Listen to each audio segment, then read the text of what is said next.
Right in the heart of the city of Cardiff is a hotbed of engineering talent working hard. Welcome to Cardiff University and the home of Cardiff Racing. Let's see what they've been up to this year in their quest to take the Formula Student world by storm.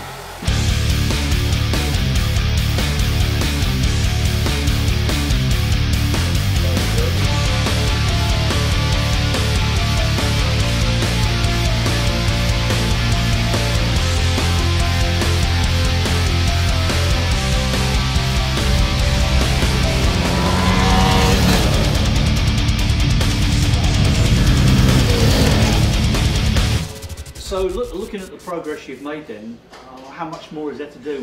Where are you in your aims of trying to get the car completed? So we've made a lot of progress. Dare I say it, we're seeing the end of the design phase of the car.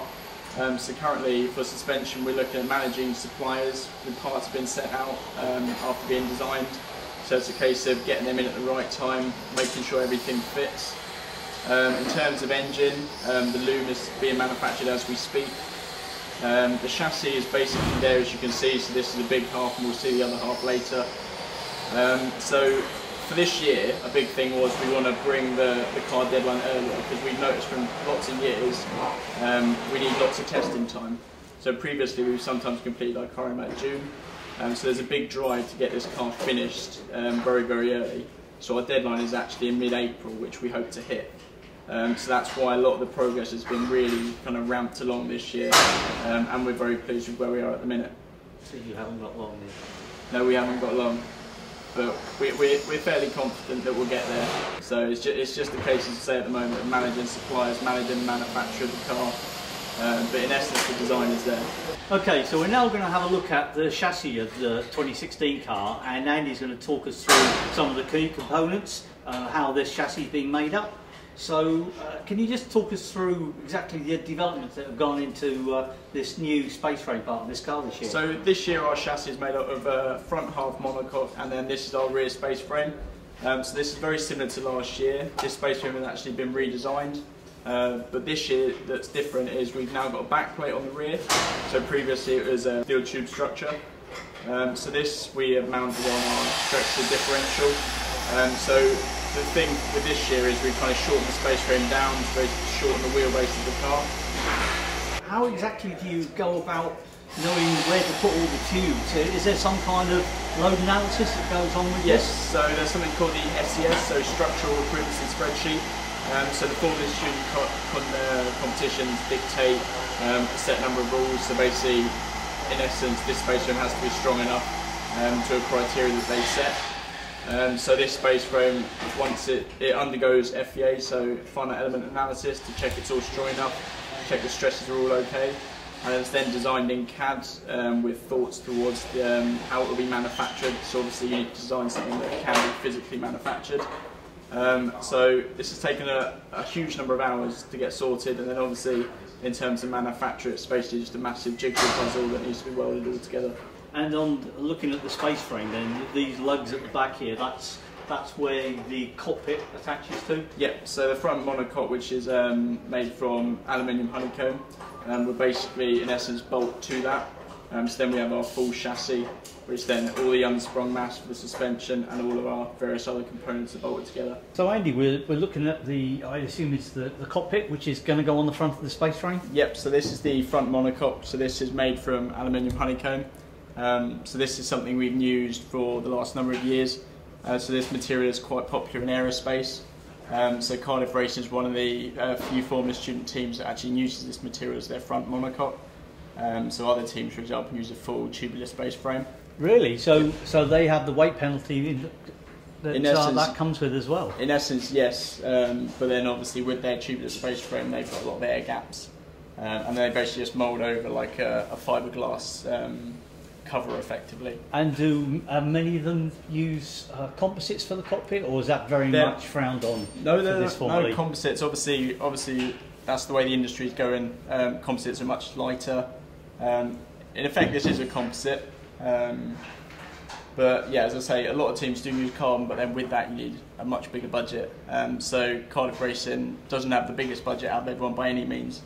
But you're sticking with the aluminium skins with an aluminium honeycomb core? Yeah, that's the thing. So we've had a lot of years experience. We've had a lot of reports done on this on various aspects of its performance. So we understand the material very well. So that's something we're looking with, staying with even for the foreseeable future. So I mean, with the fact that you're introducing so many new parts with the new space frame and with the aero, it's better to stick with something you know, which eliminates one less problem. That's the thing. Particularly this year, we're looking for a reliable and a robust car.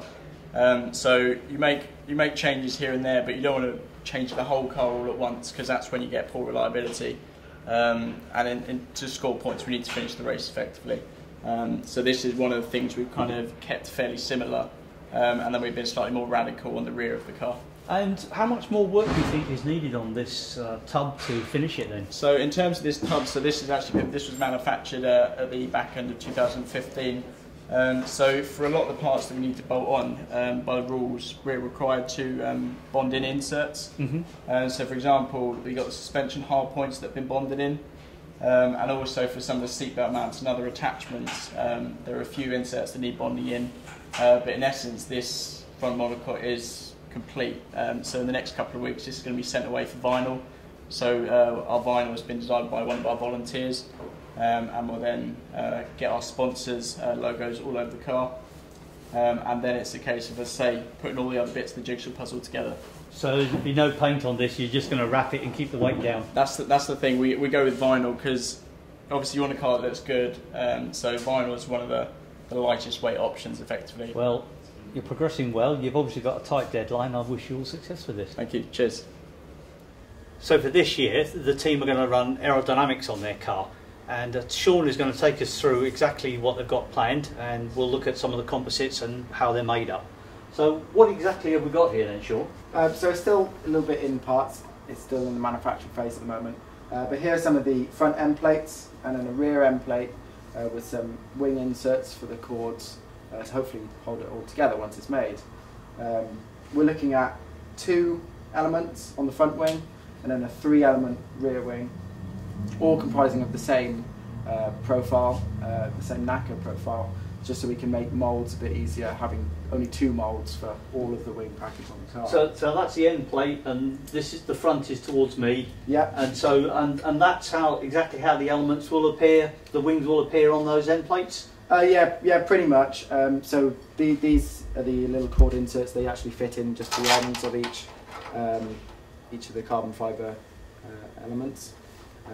Give them a bit of strength, and then you can hopefully screw them onto the elements. So you'll have 2 wings on the front. Yeah. And then I mean that is a huge end plate for the back. I mean we're so used to seeing other Formula E car, but I imagine the regulations dictate exactly what size they could be. Where yourselves, you've looked at it and you're allowed a certain amount of freedom, so this is the size you've gone for. That's pretty much it. It can be as wide as the inside of your rear tyres.